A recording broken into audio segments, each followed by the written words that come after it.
noches, bienvenidos a este espacio de diálogo propuesto por el CPPL, titulado Adolescencias, Nuevas Épocas, Nuevos Desafíos. Mi nombre es María Gracia Peña, soy parte del centro y hoy estaré a cargo de esta plataforma. Les voy a comentar algunas pautas antes de comenzar. En primer lugar, todos los micros se van a encontrar en silencio, a excepción de la panelista. Si desean participar, pueden levantar la mano de forma virtual. Para esto deben dar clic en participantes, que se encuentra en la barra inferior, y luego en la esquina inferior izquierda deben dar clic en el botón levantar la mano y yo activar esos micrófonos. Si están usando un celular, deben dar clic en el botón más, que son 3 puntitos, y luego levantar la mano, ¿no? Los impulsamos a utilizar el micro para participar durante el conversatorio y haremos lo posible en resolver todas sus dudas. Por eso les pido ser breves en sus intervenciones para poder dar espacio a todas las preguntas y a todos los comentarios. Ahora les voy a presentar a la moderadora de este espacio de diálogo, Dafne Youssef, licenciada en Psicología Clínica por la PUC, psicoterapeuta de niños, adolescentes y adultos, magíster en Docencia para la Educación Superior por la UNAP de Chile, egresada del CPPL de la promoción 24, miembro de la Asociación Peruana de Psicoterapia Psicoanalítica de Niños y Adolescentes y docente universitaria de la UPC y en la Cátedra Metapsicología del CPPL y coordinadora del departamento de Donald Winnicott. Bienvenida, Dafne. Gracias, María Gracia. Buenas noches y bienvenidos a todos. Es un gusto darles la bienvenida a este segundo espacio de diálogo del departamento Donald Winnicott y es un gusto contar hoy con nuestra expositora, con nuestra panelista María Alejandra Rey, a quien voy a presentar en breve. Primero, me gustaría empezar dándole la palabra a Daniel Dreyfus, presidente de nuestra institución, para unas palabras de bienvenida. Hola, buenas noches, María Alejandra, ¿cómo estás? Un gran gusto de tenerte en nuestra casa esta noche. Para nosotros una gran alegría continuar con estas actividades recientemente inauguradas en nuestra institución, el área especial dedicada a pensar en torno a la niñez y a la adolescencia en especial. En realidad es un privilegio tener esta noche María Alejandra acompañándonos. Es una amiga ya de la institución que ha participado en actividades anteriores y siempre es un gusto volver a tenerla acá a nosotros. Y de paso ver por ahí a Carlos, ¿cómo estás? Un gusto también de verte por ahí. En fin, que no quiero quitar más tiempo, solamente reiterar nuestra bienvenida a Centro de Psicoterapia en este nuevo espacio dedicado a niños y adolescentes. Adelante entonces, Dafne. Gracias, Daniel. Bueno, este conversatorio surge en conversación con Liliana Granel, directora de la formación. Queríamos darle un espacio a pensar cómo están viviendo los adolescentes hoy este tiempo y cuál es nuestro reto como psicoterapeutas respecto a ellos y ayudarlos como a desobstaculizar las tareas del desarrollo que pueden estarse complicando un poco con las situaciones actuales que vivimos, ¿no? Y como siempre, estamos en una línea de, como dice Hilda Katz, armar redes, tejer lazos para navegar por estas aguas de incertidumbres. La semana pasada escuchaba a Ricardo Rodulfo, quien decía que queremos un psicoanálisis viviente, no escolástico volteado hacia el pasado. Y en esa línea, hoy hemos invitado a la doctora María Alejandra Rey. Ella es licenciada en Psicología y psicoanalista de la Sociedad Argentina de Psicoanálisis, especialista en Educación y Nuevas Tecnologías en Flaxo en 2016, es representante latinoamericana del Board 2019-2021, Chair of the Wiki Committee IPA, enlace COWAP, Committee on Women and Psychoanalysis, y ha sido coordinadora del área de cultura de la Sociedad Argentina de Psicoanálisis y directora de publicaciones de FEPAL. Desde ya, María Alejandra, nuestra gratitud por tu aceptación a esta invitación y nuestras ganas de escucharte. Te damos la palabra, por favor. Bueno, muy buenas noches a todos. La agradecida soy yo de estar nuevamente presente ahí en Lima con el CPPL. Hace un año ya que estuvimos en el Congreso de CEOs, donde tuvimos un encuentro muy grato entre todos. Realmente Lima, la primera vez que la visité hace unos años, pensé que iba a ser la primera y última vez, y por suerte eso no ha sido así. Se han repetido varios viajes, varios encuentros, y cada vez son más amigos. Les agradezco también la deferencia que han tenido conmigo de adelantar su horario, para que para mí pueda ser un horario un poco más accesible también. Acá son 2 horas más que ustedes. Bueno, antes que nada, felicitarlos por esta iniciativa, ¿no? De abrir estos diálogos, de abrir este espacio de niños y adolescentes y de ponerle el nombre, ¿no? También tan atinado de Donald Winnicott, ¿no? Pediatra en principio y psicoanalista luego, y una tarea que él nunca abandonó. Así que voy a comenzar citándolo, porque él decía en un trabajo del año 1960 que el adolescente no desea que se lo entienda. Y él también nos advertía que sería absurdo escribir un libro para los adolescentes sobre la adolescencia, porque esta es una época que debe vivirse, una época de descubrimiento personal, y que cada individuo está comprometido en una experiencia vital, en un problema de existencia. Yo sé que esto es un conversatorio y un diálogo, pero voy a hacer una introducción con algunas ideas que fui pensando para después sí abrir el intercambio. Entonces, para mí hoy hablar de adolescencias, en plural, implica al menos 3 trabajos. El primero sería repensar el trabajo adolescente inserto en cada cultura particular. Por eso creo que son adolescencias y no una única, ¿no? Dependiendo el lugar, la idiosincrasia, los años, la experiencia. En segundo lugar, dar lugar a lo inédito que la experiencia de la pandemia inaugura.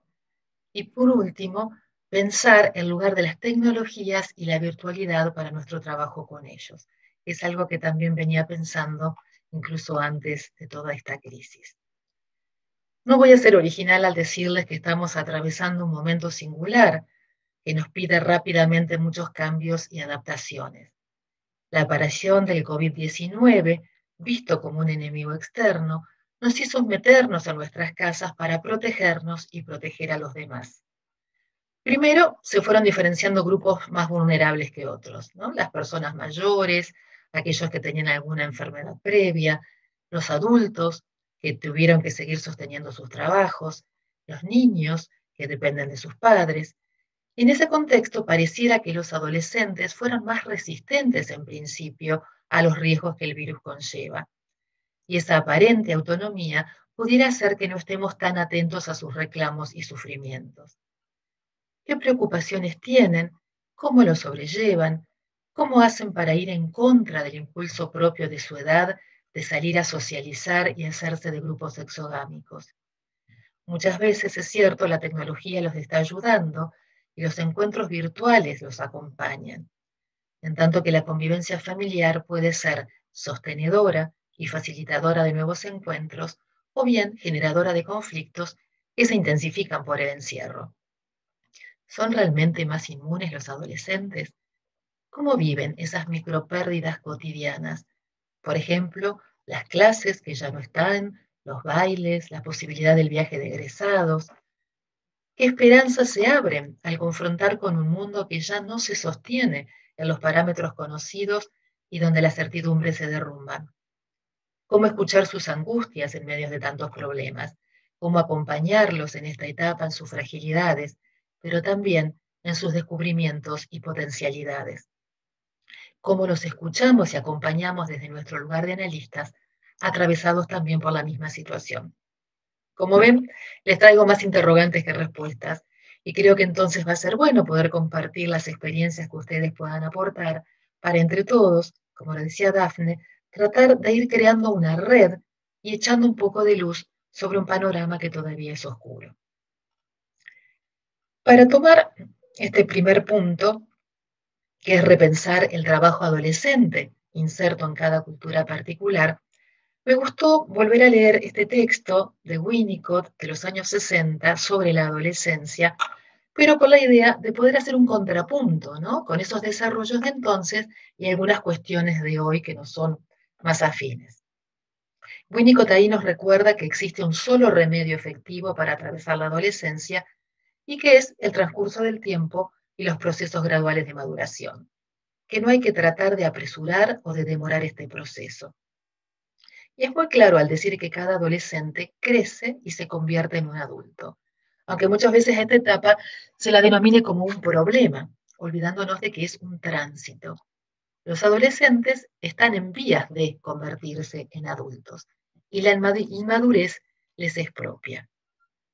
Este camino o tránsito adolescente implica enfrentar los cambios personales propios de la pubertad, que tiene que ver con el desarrollo de su capacidad sexual, las manifestaciones sexuales secundarias, ¿no?, la irrupción de este cuerpo, un cuerpo que crece como desordenadamente, con una historia personal previa, ¿no?, que tiene características y tendencias personales heredadas y adquiridas, pero todo esto pensado e inserto en un medio cultural, sociopolítico y económico particular, y con el descubrimiento y el desconocimiento propio de lo que aún no se ha experimentado.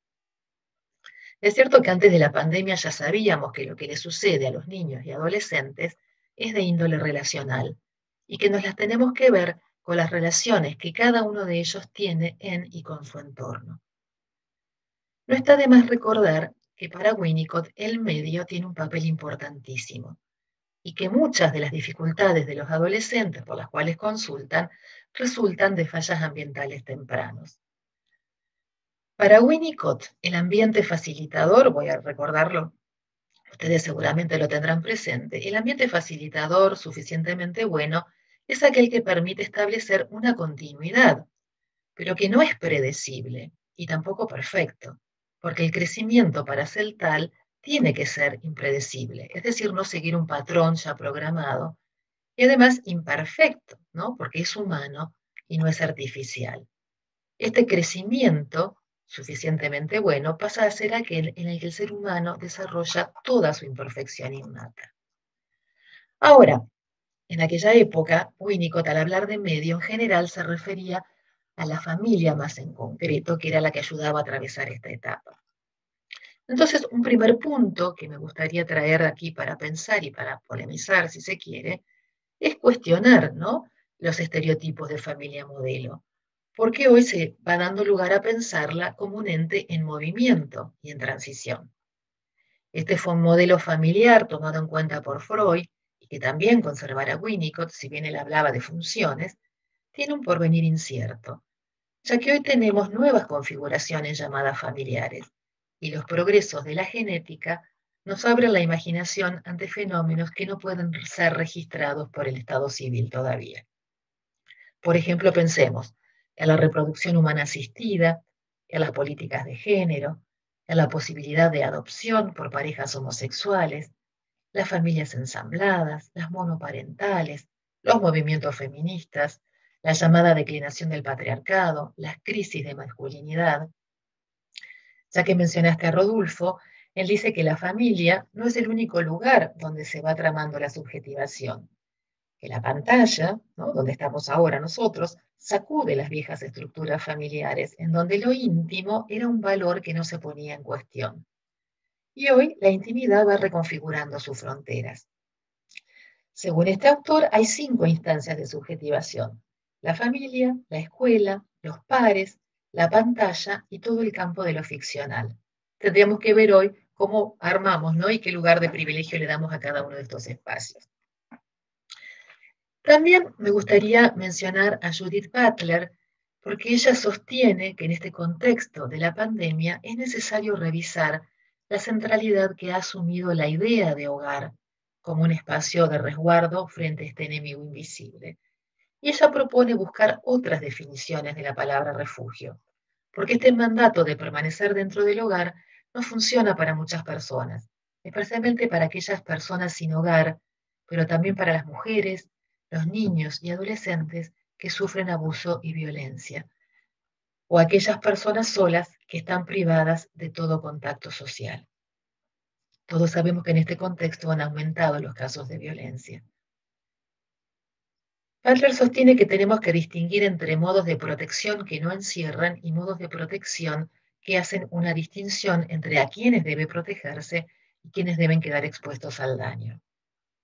Ella dice que surgen nuevas redes de parentesco y comunidades de cuidado cuando el Estado o el sistema de atención médica no puede abordar todas las necesidades de atención. Y aquellos que ayudan a otros durante este tiempo están construyendo y articulando nuevas formas de comunidad que se mueven fuera de la idea de la familia.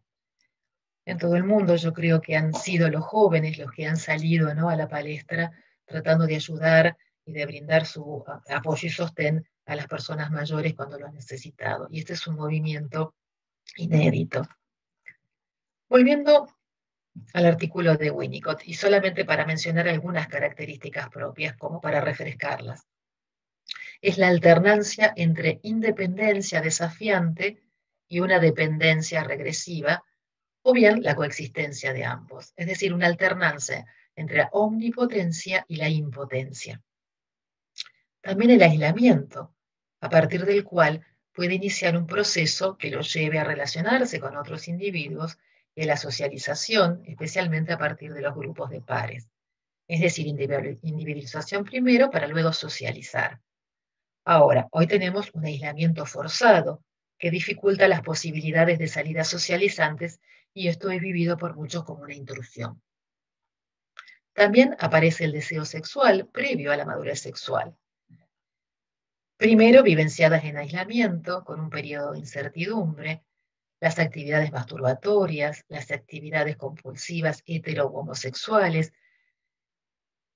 todos los juegos sexuales, la exploración de conductas afectuosas y los sentimientos que las acompañan. Mi pregunta es, ¿cómo se posibilitan hoy?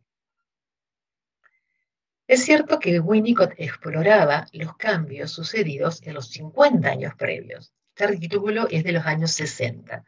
Y su contexto epocal incluía, por ejemplo, el descubrimiento de la penicilina, que curaba las enfermedades venéreas, los anticonceptivos y la bomba atómica. Pero él insistía que no es posible resolver un problema social haciendo preparativos para otra guerra que no sabremos cuándo ocurrirá. Hoy no tenemos una guerra, pero sí una crisis sanitaria también inédita. Entonces tenemos que recordar que aún en este contexto la adolescencia existe y es una realidad en sí misma, y tenemos que tratar de comprenderlas nosotros en nuestro contexto. Los adolescentes tienen que serlo en el momento adecuado, es decir, nos dice Winnicott, en el periodo que corresponde al crecimiento puberal. Y las crisis adolescentes requieren tolerancia y tratamiento, y este desarrollo provoca tensiones en las familias y en la sociedad. Entonces, el único remedio para la adolescencia, según Winnicott, es el transcurso del tiempo. Y en general, los adolescentes deben pasar por una suerte de fase en la que se sienten inútiles, en las que aún no se han encontrado a sí mismos. Esto quiere decir que cada individuo es como si tuviera que comenzar desde el punto de partida, ignorando todo lo que se ha ido elaborando en la historia de la cultura. Los adolescentes se esfuerzan por empezar de nuevo, como si no pudieran tomar nada de nadie. Buscan grupos, buscando una forma de identificación que los sostenga en su lucha. La lucha por sentirse reales, por establecer una identidad personal, por no asumir un rol asignado y para vivir y experimentar todo lo que sea necesario. No saben en qué han de convertirse ni qué son. Están a la espera. Y ya que están en suspenso, se sienten irreales. Y esto los va moviendo a hacer ciertas cosas que para ellos son reales y así nos van desafiando. Entonces tenemos que tomar este desafío como parte de la función de la vida adulta. Pero se trata únicamente de responder al desafío y no de proponerse curar algo que es básicamente sano. ¿No? Donde haya un adolescente tratando de crecer, es imprescindible que haya un adulto que le ofrezca un soporte para su empuje. Y a ese deseo de crecer del hijo es necesaria la tolerancia del adulto, es decir, la confrontación generacional necesaria. Los adultos y nosotros como analistas debemos poder ser seguros de nosotros mismos, sostenedores, con trabajo, dar sostén y ayudar al corte en un camino hacia la autonomía. Voy a pasar ahora al segundo punto que quería desarrollar, que es dar lugar a lo inédito de la experiencia que esta pandemia inaugura. Entonces decía que si la adolescencia es un proceso normal del desarrollo, hoy tenemos que estar atentos a las sensibilidades, porque toda exigencia de adaptabilidad que la pandemia nos pide, que no respete su emocionalidad y su pensamiento, puede ser vivida como una exigencia de adecuación inaceptable. Entonces, en este contexto, me parece oportuno rescatar la vigencia del concepto de Winnicott de creatividad como esencia de salud. Y por otro lado, el de acatamiento ligado al de enfermedad tan presente en estos momentos. Quizás valga la pena considerar que en estos tiempos revueltos, tal vez tengamos que comenzar a trabajar con y entre los grandes, antes que poner el acento excesivo en el trabajo con los niños y adolescentes que ya están bastante exigidos, teniendo que sobrellevar a los grandes que les ha tocado en suerte. Y que muchos hoy, ¿no? Todos nosotros, hemos pasado por momentos de desorientación, estamos angustiados, con miedo, ¿no? Negadores, agresivos y tratando de ver qué respuesta encontramos para nuestras propias vidas. Y esto puede afectar o disminuir el holding necesario que un adolescente espera y necesita de ellos. Un colega brasilero decía que hoy también nosotros los adultos pasamos o revivimos estas ansiedades adolescentes. Me acordé también de Ferenczi, que él dice que tenemos que tomar en serio lo que le pasa a niños y adolescentes, que es importante lo que les pasa, porque la respuesta del otro es significativa y que el trauma es efecto de la desmentida por un otro. Los niños y adolescentes pueden quedar devastados cuando en lugar de ser adoptados, se ven llevados a convertirse en lo que Ferenczi llama los niños sabios, ¿no? Estar sobreadaptados para sobrevivir. Lo llama también progresión traumática.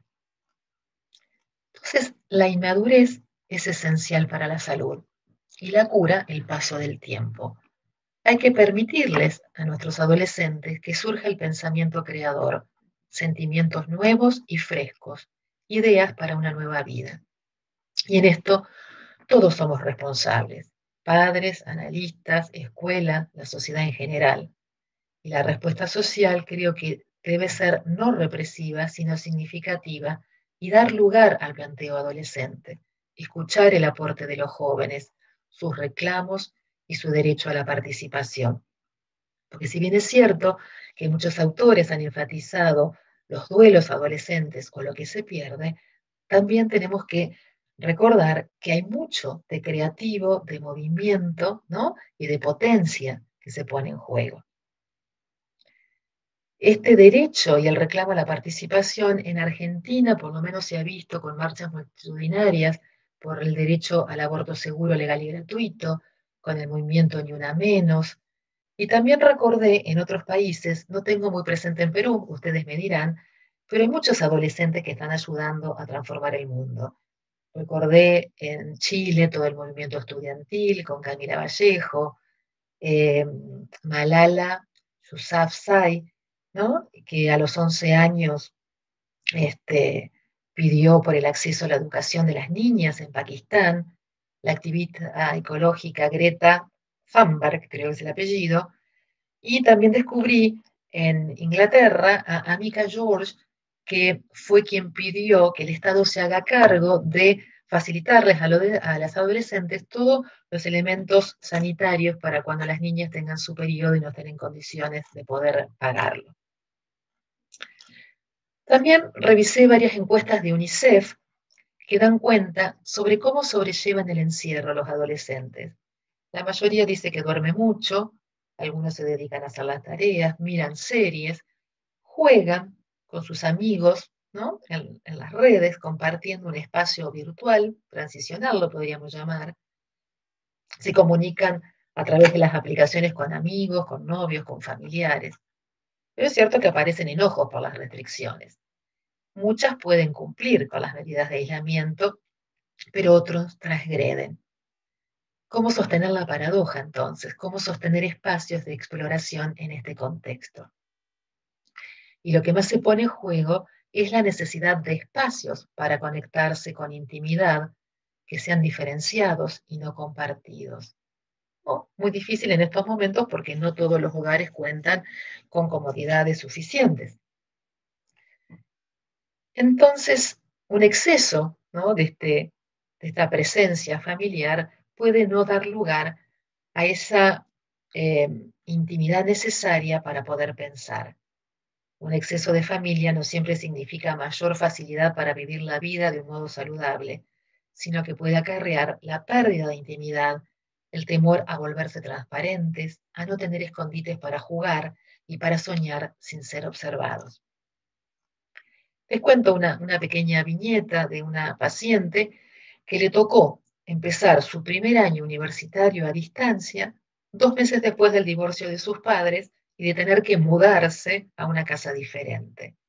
Entonces, en este momento, su problemática es también cómo se ordenan esos nuevos espacios, cómo va acomodando las rutinas, encuentra un espacio suyo a la noche y en el silencio, y se va generando un intento, ¿no?, de ir dimensionando estos nuevos tiempos, pero esto le trae muchísima desorganización. Otro muchachito, también a punto de iniciar el ciclo lectivo universitario en otro país, logra viajar, pero tiene que hacer la cuarentena obligatoria, ¿no?, en los dormis de la universidad. Puede tener una semana de salida y lo sorprende la segunda ola en Europa. Entonces, cuarentena, aislamiento, crisis y decide volverse a casa de sus padres. Otra pregunta que traigo es cómo estudiar en este contexto, porque si bien muchos han podido acostumbrarse, hay un alto porcentaje que no tiene acceso a la tecnología y aparecen las desigualdades de oportunidades en el acceso y la virtualidad pareciera no alcanzar para la contención social y emocional, más allá de poder transmitir contenidos en el mejor de los casos.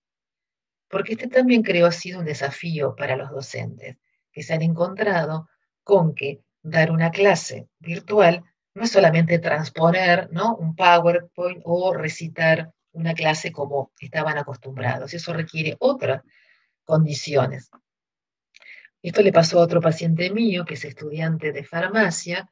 Ella había tenido una cursada regular y este año, cuando empieza la pandemia, se encuentra con 3 experiencias distintas con los docentes. Hubo algunos que los pudieron acompañar, ¿no?, a través de videos, de presentaciones, de envío de material y una presencia permanente, hasta en otras cátedras una ausencia casi total durante los primeros meses, o bien a veces un escueto formulario para que ellos respondieran solos. Entonces queda al descubierto esta brecha tecnológica y la inequidad que ya existía. Muchos no pueden completar la tarea por falta de conectividad. Y recrudecen también, como mencioné, las situaciones de violencia, de maltrato familiar y de abusos. Y esta inasistencia escolar también trae otros riesgos, que no son nuevos, como el embarazo adolescente y la explotación laboral y sexual. Por eso creo que también es un desafío, ¿no?, para los docentes y para el sistema educativo poder volver a pensar la vuelta al colegio. Porque el colegio no solo transmite contenidos, sino que muchas veces es un lugar de refugio, de sostén, incluso de alimento concreto para muchos. Y por último, quería pensar en lugar de las tecnologías y la virtualidad para el trabajo, bueno, con todos los pacientes, pero con los adolescentes en particular. Dafne, vos decime si estoy bien de tiempo, esto me llevará unos 5 minutitos más, supongo. Estamos perfectos, no te preocupes. Estamos perfectos. Gracias. Bueno, previo ya a esta crisis, ¿no?, estábamos convocados a atender de modo virtual. Y muchos nos fuimos animando a explorar estas modalidades en situaciones no presenciales. Pero ahora, bueno, no nos quedó más remedio, ¿no?, que sumergirnos en esto y hacernos como casi especialistas en Zoom. Las tecnologías siempre presentan su doble cara, y desde que el hombre es hombre, según Alejandro Barico, este se ha debatido entre los aspectos negativos y positivos de las mismas. Al decir de Humberto Eco, apocalípticos e integrados. Y tanto en un trabajo analítico presencial como a distancia pueden aparecer barreras lingüísticas, culturales, de horarios. Va a depender entonces de la capacidad de paciente y de analista poder tomarlas, ¿no?, como un síntoma que nos lleve a explorar otros lugares y usar lo que aparece como una dificultad o una situación novedosa, transformándola en una posibilidad de análisis, pensándolo en este caso al modo de Winnicott como un espacio transicional, como una capacidad para jugar. La pantalla es un gran enigma, pero hoy es parte de nuestra vida y de nuestros intercambios. Acá estamos. Somos mediados por ella y no solamente los tratamientos psicoanalíticos. Entonces, ya que estamos mediados por la tecnología, hibridados, ¿no?, podemos decir hoy, la pregunta es por qué el psicoanálisis debería quedar por fuera de estos contextos culturales actuales. Podremos apelar a la creatividad si y solo si nos permitimos quedarnos sin certezas a la espera de lo porvenir, aún sin conceptualizar. Conceptos como intimidad, privacidad, tiempo y espacio creo que hay que repensarlos, porque ya no estamos en la modernidad y los marcos conceptuales no nos alcanzan en este presente. Creo que trabajar hoy implica abrirnos a la dimensión de lo virtual, aceptando que no es un simulacro de algo real, sino una escena en sí misma. David Lieberman, ¿no?, psicoanalista argentino, decía que si el psicoanálisis quiere persistir como ciencia autónoma, debe ajustarse a las exigencias de época. Considero entonces que si tanto analista y paciente tienen que cuidar el setting para crear un ambiente capaz de contener el proceso, si uno trabaja confiando en el método y con una actitud analítica, podrá crear un ambiente sostenedor, ya sea este presencial o virtual. Ricardo Carlino lo llama presencia comunicativa. Me ayudó también a encontrar una cita de André Green comentando que fue Winnicott quien, al hablar de holding y al decir que un bebé eso no existe, lo llevó a preguntarse qué son los brazos de la madre, qué quiere decir hold y handle para el bebé que es sostenido. Él dice que se trata de una estructura encuadrante y cuando el bebé es separado de su madre, lo relevante no es el recuerdo de su rostro y de su sonrisa, sino las huellas del encuadre que representaba el contacto de su cuerpo. En ese momento, ellas determinan el encuadre para la representación. El rostro y la sonrisa de la madre pueden desaparecer o ser reemplazadas y el encuadre permanece. Esto lo traigo porque me parece que nuestro encuadre interno permanece en estas situaciones, ¿no?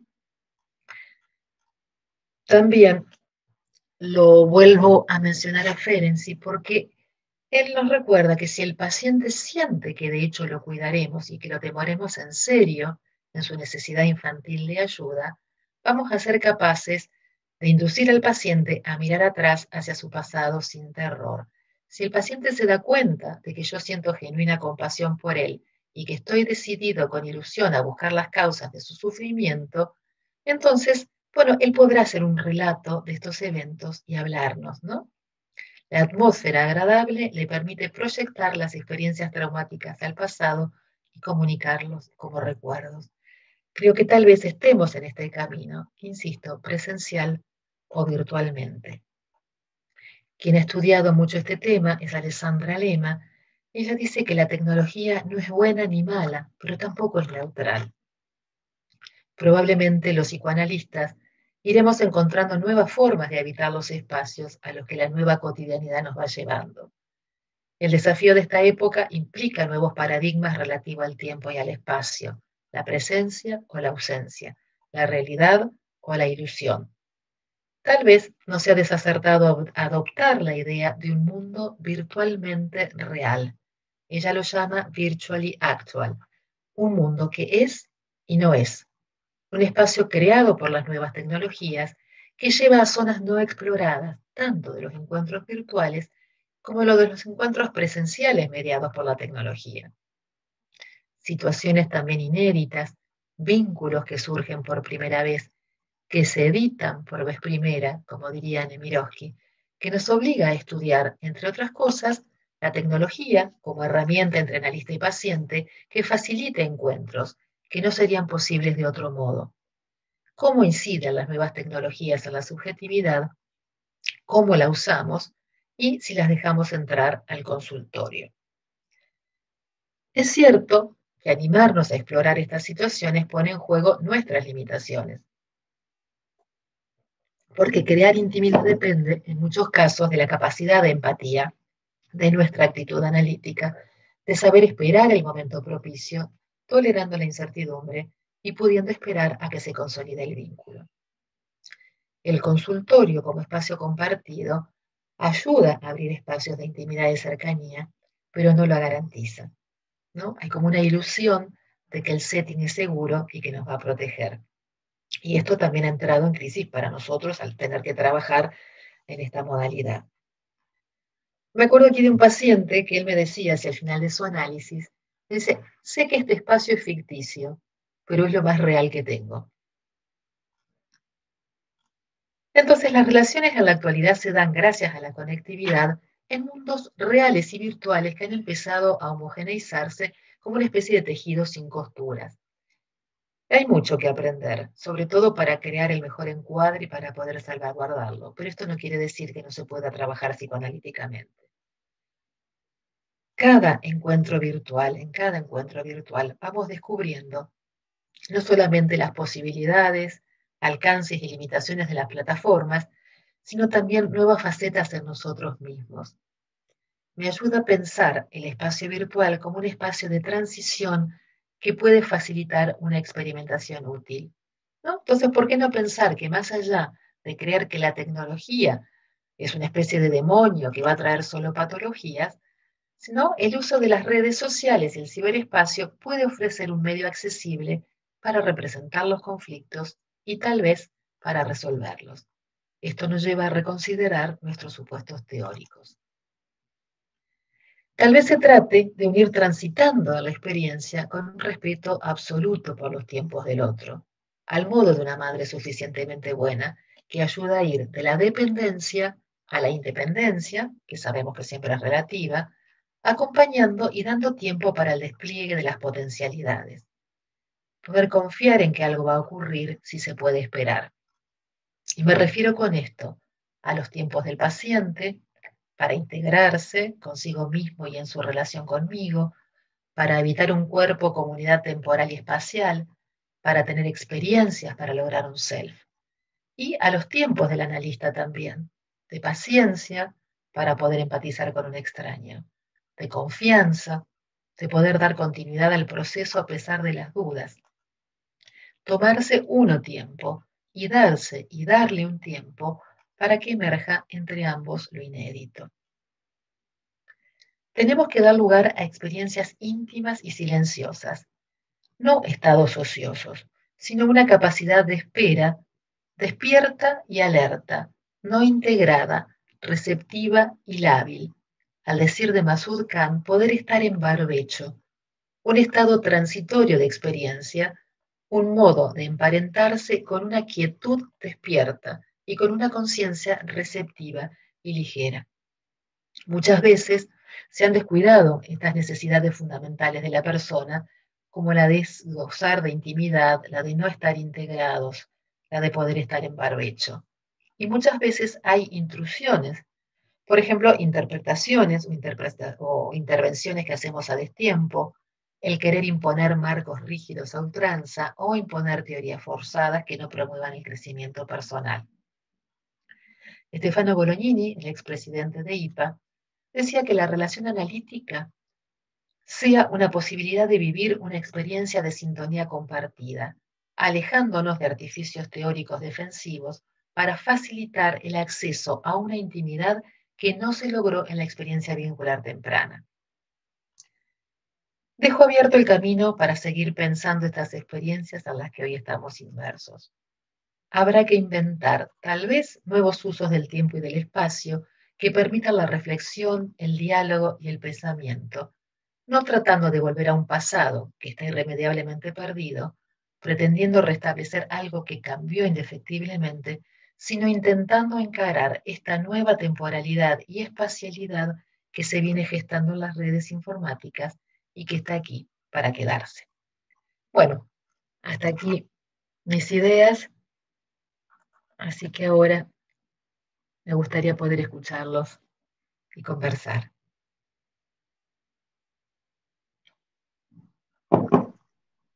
Muchas gracias, María Alejandra, por este recorrido que termina en estas apreciaciones, por este recorrido histórico, por algunas definiciones importantes y algunas reflexiones importantes sobre la adolescencia que termina en estos cuestionamientos actuales. Sí, gracias. En realidad, reiterar lo que Dafne acaba de decir, ha sido una presentación muy bonita, muy didáctica, que estimula muchísimo. O sea, cuántas cosas para comentar, cuántas cosas para seguir pensando.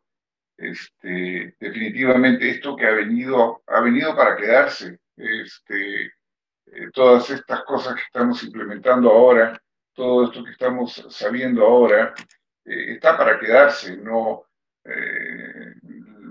estamos descubriendo que sí se puede trabajar psicoanalíticamente con, por ejemplo, adolescentes, que nos está preocupando ahora, pero no solo con adolescentes, incluso también con niños pequeños. Sí estamos pudiendo trabajar, pero claro, y aquí otra vez se menciona las menciones que tú haces de Winnicott, se requiere que haya un adulto, se requiere que haya un adulto, se requiere un adulto que efectivamente plantee un espacio en el cual el niño, o en este caso el adolescente, pueda sostenerse, sentirse sostenido. Y esto no requiere la presencialidad concreta por lo que estamos viendo. También se puede dar a través de este vínculo de pantalla. Desde mi punto de vista, ¿qué me está pasando que me genera una rabia enorme? Cuando estamos en un momento particularmente intenso con el paciente en una sesión muy fuerte, muy intensa efectivamente, y nos cae internet. Dios, en ese momento estoy porque reviento la computadora. O sea, qué cosa más horrible, ¿no? Porque claro, no ha sido fácil llegar a eso y sin embargo pasa. Es decir, en esos momentos me vuelvo en un argumento. Quería comentar otra cosa.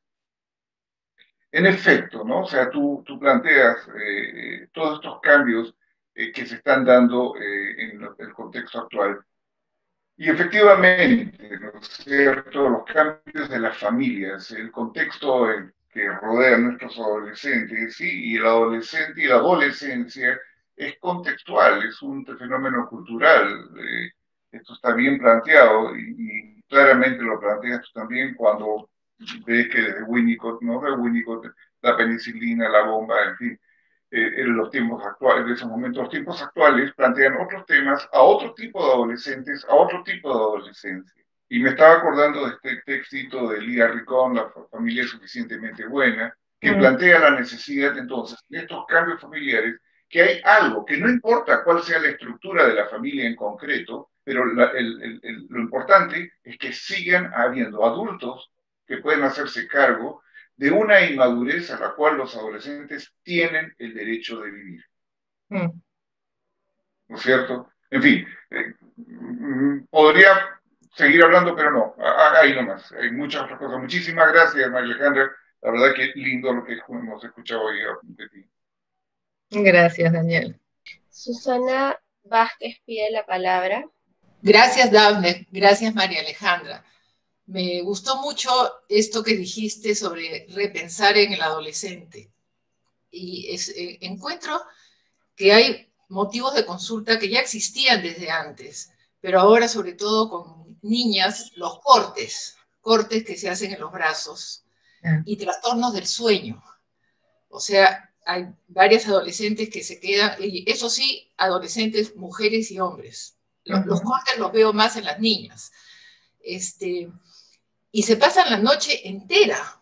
Quizá es el momento donde no están los padres, donde tienen más libertad para chatear con sus amigos, pero al día siguiente tienen que levantarse para el colegio. Y ese es un problema bien serio. Estos síntomas veo que han existido siempre, pero especialmente ahora con la pandemia, no sé en Argentina, pero de alguna manera aquí lo estamos viendo bastante frecuente, ¿no? Entonces creo que es importante esta idea de repensar el adolescente en su propio espacio, ¿no? De alguna manera. Eso quería comentar. A lo que decía Daniel del enojo que produce, ¿no? Cuando logramos establecer un buen vínculo con el paciente y de pronto la tecnología falla, ¿no? Entonces, yo creo que también hemos tenido que aprender, bueno, a valorizar la importancia, ¿no? de este medio, de tener que invertir en una buena conexión, en una buena cámara, en un buen micrófono, en tener un backup también, ¿no? Y también esto poder establecerlo con cada paciente. Es decir, bueno, sabemos que puede fallar de nuestro lado, puede fallar la red que tiene el paciente, ¿no? Decir, bueno, ¿cómo hacemos si no tenemos conexión? O si se corta la luz, porque esto también existe, ¿no? No solamente el proveedor de Internet. ¿Cómo hacemos para mantener el contacto? ¿Por dónde seguimos? ¿No? Por teléfono, por el WhatsApp, por mail, ¿no? Tener como alternativas, porque me parece que una vez que se ha podido establecer el vínculo, sí, nos dará mucha bronca, ¿no? Que no podamos, o que haya interferencias. Pero me parece que si esa relación está establecida, ¿no? O hay confianza, bueno, como les decía, habrá que esperar, ¿no? Momentos apropiados, tal vez no se pueda continuar en ese momento, pero sí retomarla o volver a establecerla.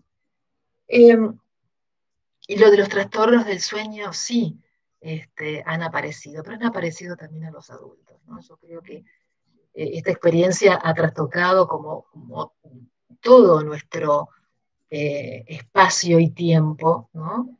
Y también voy a decir una obviedad, pero me parece que se ha puesto como una especie de lupa o de zoom, ¿no? Que agiganta por ahí problemáticas ya existentes previamente, ¿no? Entonces, si había alguna dificultad en la pareja, probablemente la convivencia, ¿no? 24 horas toda la semana, sin espacios de recreación, esto aparezca. Si los adolescentes que por ahí tenían el espacio, ¿no? de la salida con los amigos o cualquier otro espacio fuera de la casa, bueno, están obligados a quedarse. Y ha pasado algo curioso también, no todos han querido utilizar, ¿no? O el Zoom, ha habido como una especie de hastío en ellos en determinados momentos.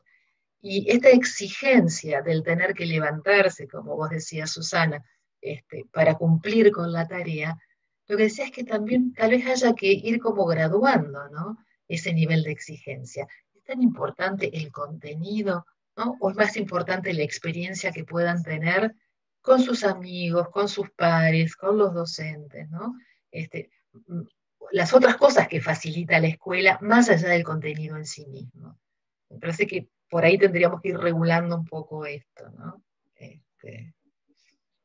Bueno, lo sigo escuchando. Liliana pide la palabra. Hola María Alejandra, qué gusto escucharte. Hola Liliana. Tenerte otra vez acá, virtualmente, pero tenerte, esto, justamente creo que es casi exacto un año de que está en el Congreso de SEOs, que fue tan bonito también compartir espacios presenciales. Pero bueno, esta virtualidad también nos acerca, ¿no? Y bueno, escuchándote, pensaba algunas cosas, ¿no? Respecto del gran desafío que es trabajar con adolescentes, ¿no? Es un gran desafío porque inevitablemente nos conecta, nos confronta también con nuestros propios códigos que traemos, ¿no? Que si bien los pensamos, los modificamos, igual siempre nos confronta porque es una nueva generación. Y entonces pensaba en también seguir analizando la capacidad plástica que podemos tener y creativa nosotros como analistas para poder dar lugar a ese adolescente que viene y que consulta por algo, por un padecimiento, por un dolor, por una angustia, ¿no? O por el propio crecimiento. Eso como una cosa. Después me quedé pensando un poco en esto de Winnicott, claro, que habla y que vos lo traes, del paso del tiempo. Y pensaba que sí, pero que no es un paso del tiempo solamente, es un paso del tiempo bien dando lugar a que haya adultos que sostengan, a que haya adultos que escuchan, porque a veces si no uno se queda pensando, bueno, ya le va a pasar, ya le va a pasar. No es solo que le va a pasar, ¿no? Yo pienso que alguien que escucha, alguien que valora el deseo, los miedos que ese adolescente puede tener, ¿no? Pensaba en eso del paso del tiempo, como algo interesante a que no quede solo en eso, ¿no? Y una última cosa para también dar espacio a otros que también puedan participar, es cómo en las familias, con esto que está ocurriendo de la pandemia, esta endogamia, ¿no? Vuelve a poner de manifiesto las presiones pulsionales incestuosas, ¿no? No poder salir, esto de no poder estar con amistades, estar todo el tiempo con los padres, hermanos. Y también una paciente que el otro día me decía, no aguanto más, no aguanto más a mis padres, no aguanto más a mis hermanos, ¿no? Y dice que al mediodía se va a duchar para no estar ahí, ¿cierto? Eso me pareció interesante, ¿no? Es decir, ya no aguanto más. Y yo pensé que el no aguanto más tiene que ver con todo lo pulsional de estar ahí con los padres todo el tiempo y no tener ese lugar adolescente con otros, ¿no? Bueno, por ahí más cosas, pero para ir pensando esto tan interesante que son los adolescentes, ¿no? Sí, no creo que lo hayas dicho, tomo esto del paso del tiempo, no creo que lo haya dicho con ingenuidad. Me parece que en el contexto que él lo planteaba, era para reforzar esta idea de que no es una enfermedad que hay que curar, sino que es un proceso, ¿no? Obviamente él no era tonto y sabía, ¿no? Las patologías, y él trabajó mucho con todo el tema de la deprivación, ¿no? Entonces, sí puso el énfasis también en estas cuestiones, pero él dice, no es una enfermedad, sí hay que estar atentos, ¿no? A cuadros que puedan aparecer, pero el proceso adolescente en sí mismo, ¿no? Es un proceso que tiene un ritmo, y por supuesto que se necesita de un adulto, así como los padres son sumamente necesarios, ¿no? O las personas significativas de crianza en las primeras épocas. Bueno, para poder después, sí, hay que estar primero estar bien unidos para poder separarse, ¿no? Pero sí, y el adolescente lo que hace es cuestionar, ¿no? Es rebelarse, es confrontar todo el tiempo, y para eso sí necesita de un adulto que esté, o sea, con flexibilidad y con plasticidad también, ¿no? Para no ser rígido, como para no permitir esa oposición, pero tampoco tan blando, ¿no? Para que cuando el adolescente quiera presionar o pelear, encuentre nada, ¿no? Entonces, parece que eso también hay que sostenerlo. Y lo que vos traías, esto yo no he vuelto a trabajar todavía presencialmente, pero me imagino que también es otra experiencia, ¿no? De estar en el consultorio con la cara cubierta, ¿no? Esto también va a ser interesante ver qué se va generando en ese intercambio, que si bien es más cercano, pero también con cierta barrera, ¿no? Leemos algunos comentarios que han escrito en el chat. Sí, estaba mirando. Ajá. Jorge Alfredo menciona, ¿no? Me gustó que nos invites a cuestionar la teoría, eso es muy importante. Ahora, con todas estas cuestiones emergen de la virtualidad, me parece una buena oportunidad para repensar el psicoanálisis. He leído que algunos analistas piensan que la transferencia es imposible sin el cuerpo físico, pero ya hemos visto, gracias a esta situación, que lo tangible no es menester en este fenómeno. Gracias por eso, María Alejandra. Titi Levy menciona, importante que los padres no abdiquen en su función en esta etapa de pandemia que atraviesan también los adultos, y cuidar a los adolescentes de no convertirse en adultos prematuros, pensando en el deseo y en el falso self. Gracias, cariños para todos. Sí, gracias Jorge por tu comentario. Este es un tema de discusión de hace mucho tiempo, ¿no? De la importancia o no, o de la existencia del análisis a distancia. Hace muchos años que hay analistas que han empezado a atender telefónicamente y hay trabajos escritos sobre esto. Fue el análisis por teléfono sin verse, ¿no? Entonces se ha escrito mucho sobre la importancia de la voz. Y después empezaron a aparecer, bueno, otras situaciones, por ejemplo, con pacientes que ya estaban en tratamiento y se iban a vivir a otro país o que emigraban. También la discusión, ¿no? Si se favorecía o no la separación o se sostenía el vínculo o si se los ayudaba a encontrar un analista en el lugar de destino. Bueno, todo esto sigue siendo polémico y creo que también con los cambios culturales esto nos lleva a repensar todos los supuestos que teníamos. Hay analistas que por ahí, y en esto también sigo a Ferenczi, ¿no? Que las dificultades de sostener un análisis muchas veces no son de los pacientes, sino de las resistencias propias de los analistas, ¿no? Que nos cuesta a nosotros mucho más poder pensar en otros contextos o, bueno, en abrir la cabeza y animarnos, ¿no? A no saber y a jugar juntos a ver de qué se trata esto. Yo las primeras experiencias que tuve con pacientes a distancia fueron con pacientes que no conocía.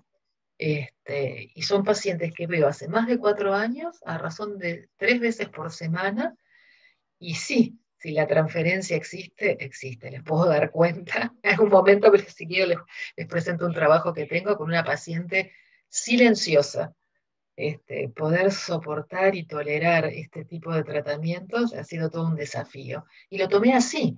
Digo, bueno, a ver qué puede pasar, ¿no? ¿Cómo se puede llevar adelante esta experiencia? Puede que no resulte, seguramente, o, bueno, puede que se abran otras posibilidades. Y en eso estamos, ¿no? Entonces, muchos analistas, sobre todo europeos, yo creo que los latinos, no sé si porque hemos atravesado tantas dificultades que nos hemos tenido que adaptar a tantas cosas, pero hay muchos analistas un poco más clásicos, ¿no? Que primero, cuando apareció la crisis en Europa, bueno, suspendieron, pero cuando vieron que esto se extendía, tuvieron que empezar a atender.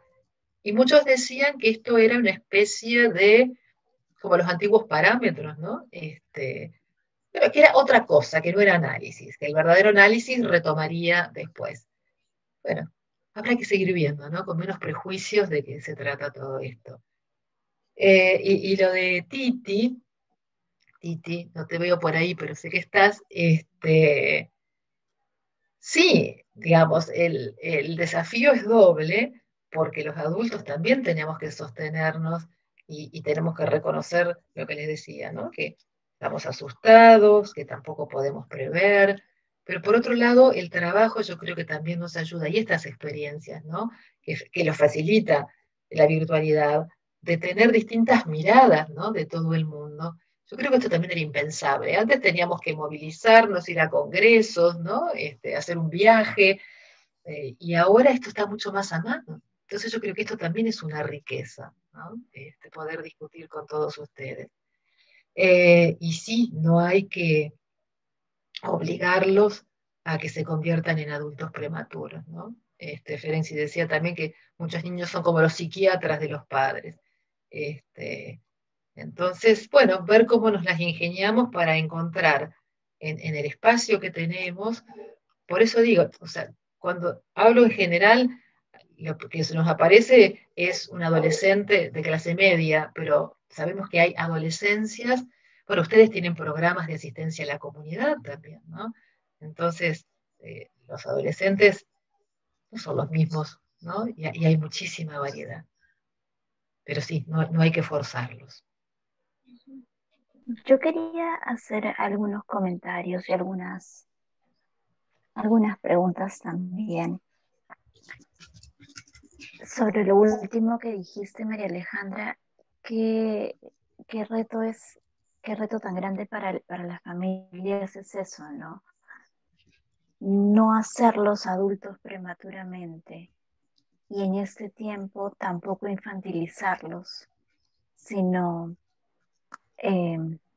digamos, hacerlos participar de la realidad actual, de que aprendan a protegerse, de aceptar que no hay padres omnipotentes que los vayan a recoger de todas las fiestas del mundo y los protejan, sino que en alguna medida tienen que protegerse a ellos también, ¿no?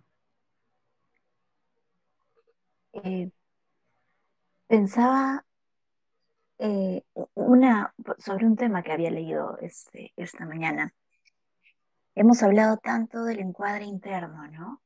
Hemos hablado tanto de la importancia del encuadre interno y quería leer un pedacito de algo, de un artículo en el que Mónica Krupi cita a María Malizade, ¿no?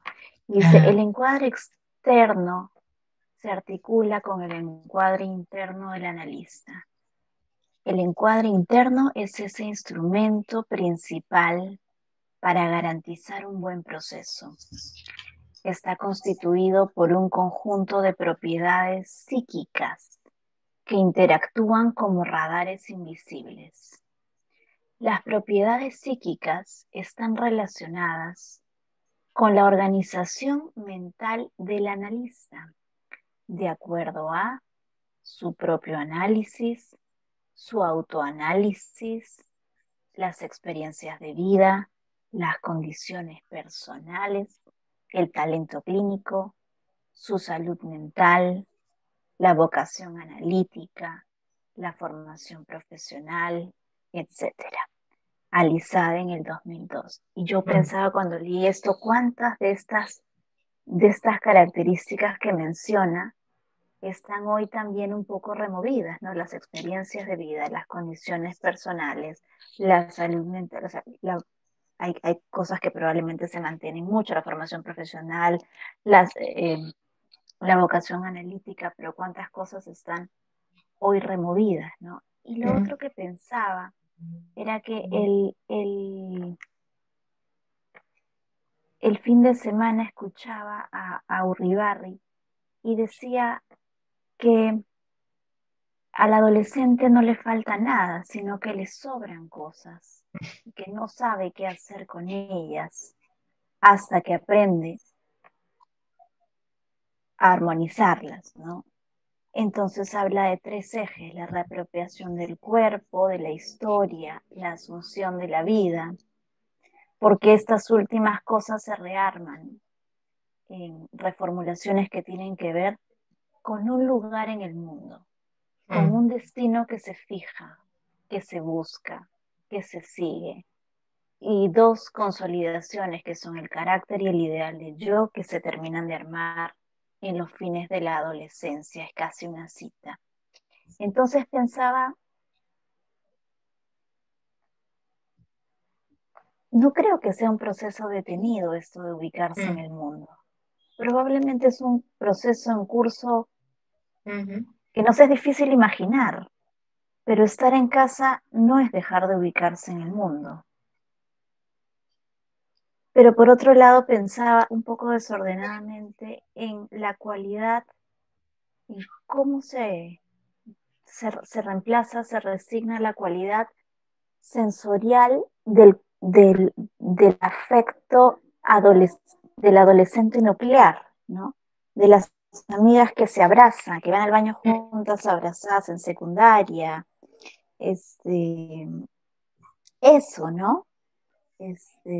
Los amigos, que aquí se le dicen los patas, que se dan, no sé, golpes en el brazo y que es una señal entre de saludo y de código y de yo soy fuerte, tú también. Entonces, la sensorialidad la hemos estudiado siempre como importantísima desde el bebé, ¿no? También hay una sensorialidad importante en el adolescente que hoy, como decía Liliana, que está exacerbada hacia, quién sabe, hacia cuestiones endogámicas que terminan produciendo frustración y no hacia los referentes pares hacia los que debería ir, ¿no? Me preguntaba cómo podría ser la experiencia de encontrar un lugar en el mundo sin salir al mundo. Pensaba, por ejemplo, en los chicos que están haciendo quinto de secundaria y van a escoger una universidad sin ir a ella. Sí. A mirarla, a visitarla, a ver si les gusta, si se sienten cómodos, si ven el ambiente, si es su lugar. y van a postular igual, por hablar de un lugar en el mundo, ¿no? De un lugar nuevo de pertenencia, digamos. Eso. Sí, tantas cosas, ¿no? Tomo esto último, porque todas estas experiencias, sobre todo para quienes terminan ciclos lectivos, ¿no? Todos estos rituales de despedida, o si querés llamarlo una especie de duelos colectivos, ¿no? Al fin de la secundaria, las fiestas, las previas, ¿no? Todo lo que proyectan sobre los famosos viajes de egresados. Bueno, sí, eso no va a estar, ¿no? Y en cuanto a cómo crear espacios, yo creo que ahí también hay toda una alternancia que se daba antes de la pandemia, ¿no? Ese espacio de intimidad que el adolescente busca, esos encierros, ¿no? No salís nunca del cuarto, no querés estar con la familia, o siempre estás afuera, ¿no? Ese encierro, o como les comentaba alguno de los pacientes, ese espacio privilegiado de la noche, de horas y horas, pero que no son en soledad, sino que están en conexión, juegan, ¿no? Yo no soy una especialista en la Play, pero por lo que me cuentan, es un momento para ellos de intimidad, de alejamiento. Pero es cierto, hay algo de la experiencia del cuerpo que no está, ¿no? Como vos decías, los forcejeos por ahí que se dan más a los varones, o estas complicidades entre las chicas. Bueno, habrá que ir preguntándoles también a ellos, ¿no? Cómo se las ingenian para encontrar otros espacios. Por supuesto que muchos salen, por supuesto que muchos han transgredido, y eso es parte también, ¿no? Y es necesario. Entonces, bueno, ¿cómo acompañarlos? ¿Cómo protegerlos? Decías, ¿no? También, ¿cómo enseñarles de que esto existe, de que la enfermedad no ha desaparecido, que tiene sus riesgos? Por supuesto que el adolescente va a pensar que no, que a él no le va a pasar, pero me parece que también la experiencia de ir viendo o que por ahí se han contagiado familiares cercanos, o los padres, o los abuelos, ¿no? Me parece que también va generando una especie de señal de alerta. Entonces, bueno, estar en contacto con esa realidad es parte del mundo. Y ya que mencionaste a Mariana Lizade, me acordé que ella hablaba de la cuarta serie complementaria, ¿no? Que es el mundo, ¿no? Entonces, ella pensaba un psicoanálisis también inserto en la cultura. Entonces, en esto creo que es lo que nos trae repensar este momento. Estaba pensando que efectivamente, como sin este factor sensorial, los adolescentes encuentran sus maneras y unas maneras increíblemente creativas de generar comunidad, ¿no? De generar intimidad. Sí, como un modo de experimentación, ¿no? Yo le cité a Alessandra Lema, a mí me impactó mucho un trabajo que ella presentó en 2015 en un congreso de IPA, que se llama algo así como la importancia del cuerpo en la realidad virtual, y toma un caso clínico. Este era un paciente más grande, no era un adolescente, pero vale para lo que les quiero contar. Este era un señor que estaba casado, pero era como una persona muy enfermiza, y a partir de su análisis empieza a descubrir que él le gustaban los hombres, pero nunca había tenido ninguna experiencia concreta, y empieza a relacionarse, ¿no?, con otros hombres en un espacio virtual. Y a partir de ahí, cómo se va construyendo en él una idea de otro cuerpo, ¿no? Y ese espacio compartido virtualmente lo ayudó a él a poder después tomar otra decisión de vida, pero el espacio de experimentación fue lo virtual primero, de verse distinto, de verse reconocido, de verse con otro cuerpo deseante. Ahora si me acuerdo el nombre, después se los paso. Pero digo, también para pensar como espacios de experimentación de lo virtual, como vos decís, para poder después también poder llevarlos al espacio de la realidad, si querés llamarlo así, ¿no?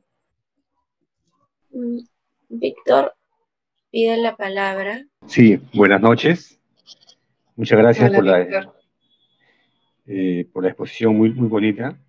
Sí, yo quería un poco preguntar si hay algunos estudios sobre los adolescentes que no cuentan con suficiente acceso a las redes, ¿no?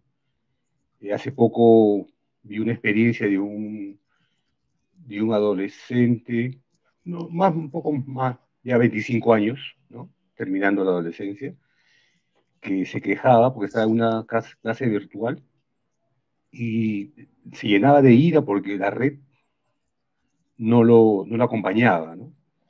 Y entonces tenía una impotencia bueno, tanto así que perdió el control, ¿no? Con el profesor, ¿no?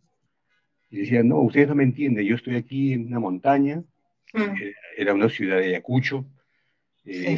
para nosotros es un lugar, una provincia, con bastantes dificultades de interconexión, y entonces él se llenaba de furia porque decía, ustedes no me entienden, yo estoy aquí sin acceso, ¿no? Y bueno, eso me ha hecho pensar un poco, y las otras personas que no tienen casi, solamente tienen un teléfono, una radio, que si hay algún estudio sobre qué están pasando estos adolescentes, ¿no? Esa era mi pregunta. Seguramente debe haber. Yo lo que pude rastrear son estas encuestas de UNICEF, que han hecho encuestas a los adolescentes para ver cómo han, ¿no?, sobrellevado esta transición. Pero es cierto, hay un 26% de adolescentes, a mí me parece que es poco, yo creo que debe ser más, de adolescentes que no tienen acceso o que el acceso es muy dificultoso, y aún aquellos que tienen, por ejemplo, en una familia que tiene 3 o 4 hijos, pero hay una sola computadora que es compartida, ¿no? Entonces, cómo se generan también los espacios de trabajo, cómo se dividen las rutinas, padres que tienen que trabajar y que tienen que estar por ahí asistiendo a los más chicos, o, bueno, ayudándolos, o al revés, ¿no? Muchas veces son los adolescentes los que ayudan. Eh, o, por ejemplo, escuchaba también de adolescentes que se levantan a la madrugada para poder descargar el material porque después durante el día se saturan las redes y es más difícil. Y también me comentaba, pero esto ya en gente más grande, ¿no? Me había puesto a hacer un curso que tenía que ver con el cuerpo en la virtualidad, y había compañeros que vivían acá también en el norte de Argentina, en la provincia de Jujuy, con muy difícil conexión. Entonces ella lo que hacía era esto, o trataba de bajarlo en horarios donde no había tanta saturación, o una amiga que vivía en otra ciudad con mejor receptividad, como ella sí podía recibir material en PDF, lo que hacía era por ahí, le copiaba, le hacía una captura de pantalla y se lo podía mandar. O sea, bueno, iban encontrando modos, pero es cierto que hay muchísima desigualdad y muchísima dificultad. No todo el país, acá está más concentrado en la capital, imagino que ustedes también, pero si nos vamos un poquito más afuera, las empresas de telefonía móvil no cubren todo el país. Entonces, seguramente hay estudios, o va a haber, ¿no?, encuestas hay desde el primer momento, que hay grupos de investigadores que están mandando encuestas para poder ir testeando lo que está pasando. Acá adolescentes que han empezado a trabajar para ayudar en la economía del hogar. Bueno, eso es cierto, ¿no? La crisis laboral de muchos adultos también ha reconfigurado los lugares en la familia, ¿no? Y los chicos hacen su aporte. Y si podemos pensar en algunos pros que esto ha traído, si bien es cierto que hay espacios que se saturan y que no se aguantan a las familias, algunos comentan que les ha servido para generar un tipo de vínculo que estaba también dificultado, ¿no? Porque muchas horas fuera de casa trabajando y cada uno en su mundo, también la posibilidad de propiciar ciertos diálogos o de encontrar actividades que por ahí, ¿no?, son novedosas o eran impensadas, y qué sé yo, desde cocinar, ¿no?, o tareas algunas manuales. Esto también ha aparecido. Rosario pide la palabra. Rosario. Sí, gracias, María, gracias.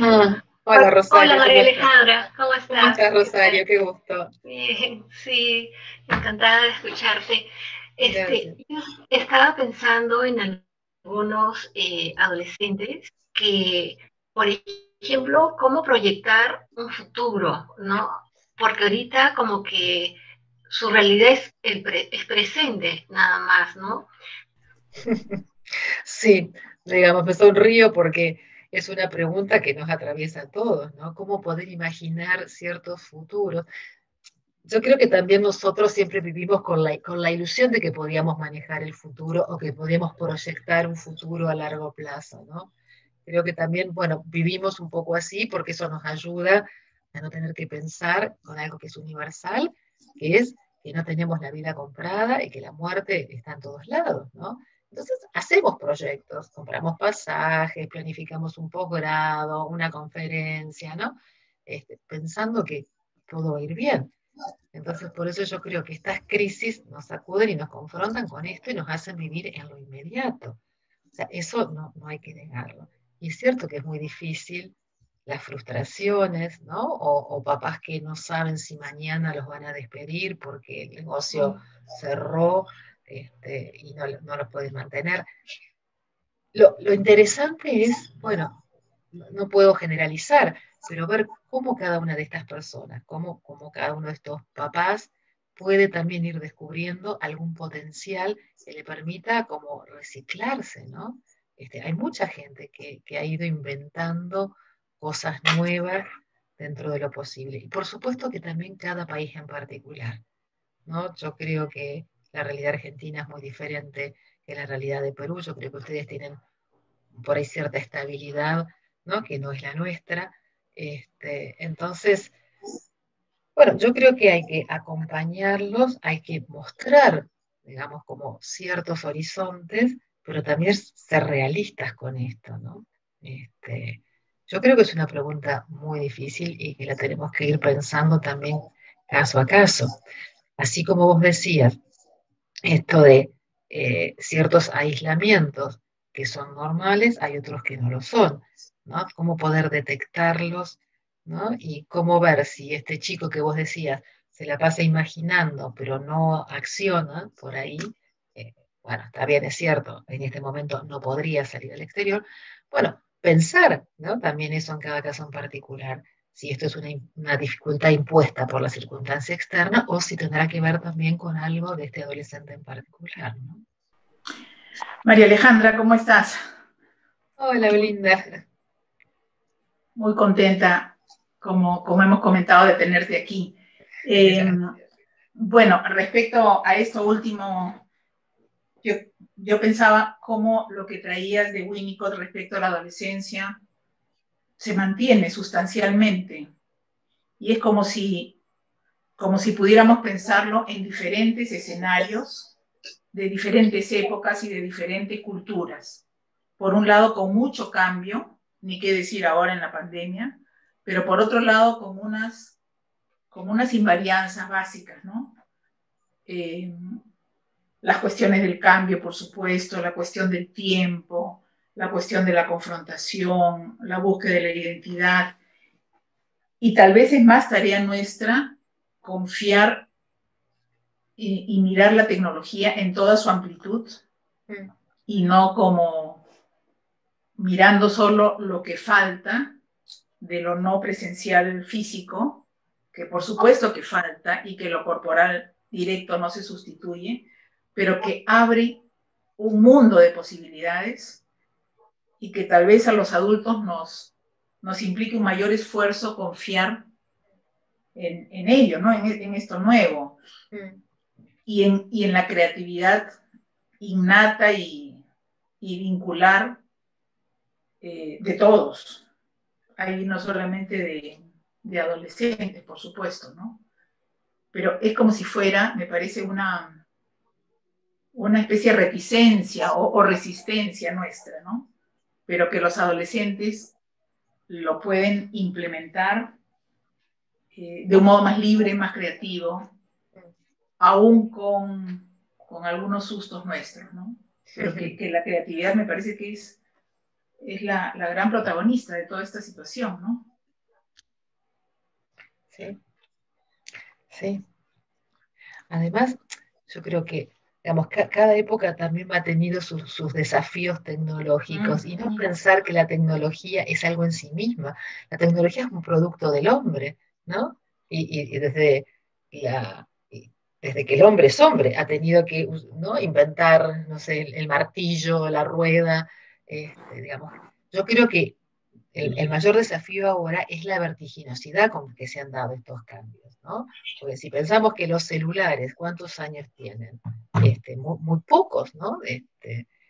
A que ahora tenemos todo al alcance de la mano. Hace unos años fantaseábamos, uy, qué bueno sería, ¿no? Tener la cuenta bancaria y manejar todo desde ahí. Bueno, yo creo que este ritmo, esta vertiginosidad es lo que nos sobrepasa muchas veces, ¿no? Y por ahí no nos da tiempo como para ir digiriendo, sobre todo los más grandes, ¿no? Muchos de ustedes yo sé que tienen hijos chicos o tienen nietos y tendrán experiencias. Los chicos conviven con esto, ¿no? Y no les trae mayores dificultades y entablan conversaciones a distancia y están presentes y juegan, ¿no? Yo siempre digo, yo soy abuela postiza en realidad, porque son los nietos de Carlos, pero todas las semanas hablamos con ellos y el mayor hace todo un despliegue con los juguetes y nos muestra y charla, ¿no? Y para el chiquito todavía no nos registra porque tiene un añito, pero están presentes, ¿no? Y sabe que los abuelos los llaman y están ahí. Entonces me parece que esto también es favorecedor.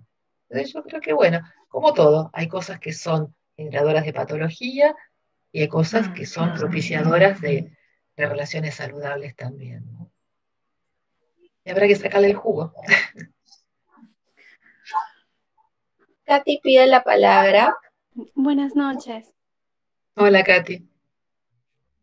¿Qué tal? Bueno, yo me quedó una pregunta, debido a lo que mencionó de los hijos o de los niños que se muestran, entre comillas, maduros, ¿no? Cuando son niños y esto es un trauma postergado, mencionó, ¿no? O por lo menos eso es lo que recuerdo que mencionó. Bueno, en mi caso, yo fui muy elogiada de niña, no me hizo recordar a mi infancia, porque yo fui muy elogiada de niña por mi padre, porque desde que yo tenía 7 en adelante, mi papá siempre destacaba en mi familia que yo era una chica muy madura, ¿no? Pero en realidad es que él me había cargado de muchas responsabilidades y yo no tenía, he sido hija mayor, mi mamá murió cuando yo tenía 4 años, entonces yo sentía que era mi responsabilidad tener que ser así, ¿no? Porque mi papá no tenía, era como que sí, él contaba conmigo, ¿no? Y entonces lo sentía como una obligación, ¿no? Bueno, hoy ya yo soy grande, tengo 30 años, soy soltera, ¿no? Y bueno, fui postergando muchas cosas en mi vida. Estudié la carrera, bueno, estudié mi carrera profesional en casi a los 30, ¿no? Me animé tarde porque tuve muchos conflictos conmigo misma. Y bueno, mi pregunta va por ahí, ¿no? O sea, ¿qué tanto puede afectar eso, ¿no? Yo tengo muy pocas habilidades sociales, lo descubrí en la universidad, ¿no? Bueno, yo antes no tenía problema con eso, o por lo menos no creía tener problema hasta que me confronté con mi realidad estando ya en la universidad y me di cuenta de que sí tenía problemas con eso, ¿no? Entonces, ¿qué tanto afecta, no? Va por ahí mi pregunta, ¿qué tanto se puede trabajar eso, ¿no? Bueno, me parece que eso, ¿no? Es una linda pregunta para que vos puedas desarrollar en un espacio terapéutico, ¿no? Me parece que vos detectás que hubo cosas que por ahí tuviste que vivir de muy chiquitita, como aceleradamente o a destiempo, ¿no? Y que seguramente si vos podés desplegar todo eso en un espacio terapéutico donde puedas ser, ¿no?, escuchada y comprendida, seguramente te van a ayudar a encontrar, bueno, otros caminos y otras posibilidades, ¿no? Yo no me animaría a hacer teoría acá con una situación particular, ¿no? Hay cosas escritas, por supuesto, Ferencia ha hablado, Winnicott también. Bueno, cuando los chicos se ven por distintas circunstancias, ¿no?, obligados a tomar responsabilidades que por ahí los adultos no han podido. Pero bueno, llegan momentos después posteriores a la vida en que uno puede repensar eso, ¿no? Y permitirse vivir situaciones que nunca pudieron darse en un primer momento. Yo creo que siempre hay posibilidades, ¿no?, de crear, de generar, ¿no?, de vivir nuevas situaciones. Bueno, lindísimo tenerte, María Alejandra, con tu ponencia, con lo que nos dejas pensando acerca de los adolescentes, de las vivencias de los adolescentes, de lo que pasa hoy también, de los nuevos desafíos que tenemos que tener presentes frente al tratamiento con los adolescentes, ¿no? Y con esta situación que estamos viviendo ahora también tan particular, creo que nos abre a pensar más todavía, ¿no?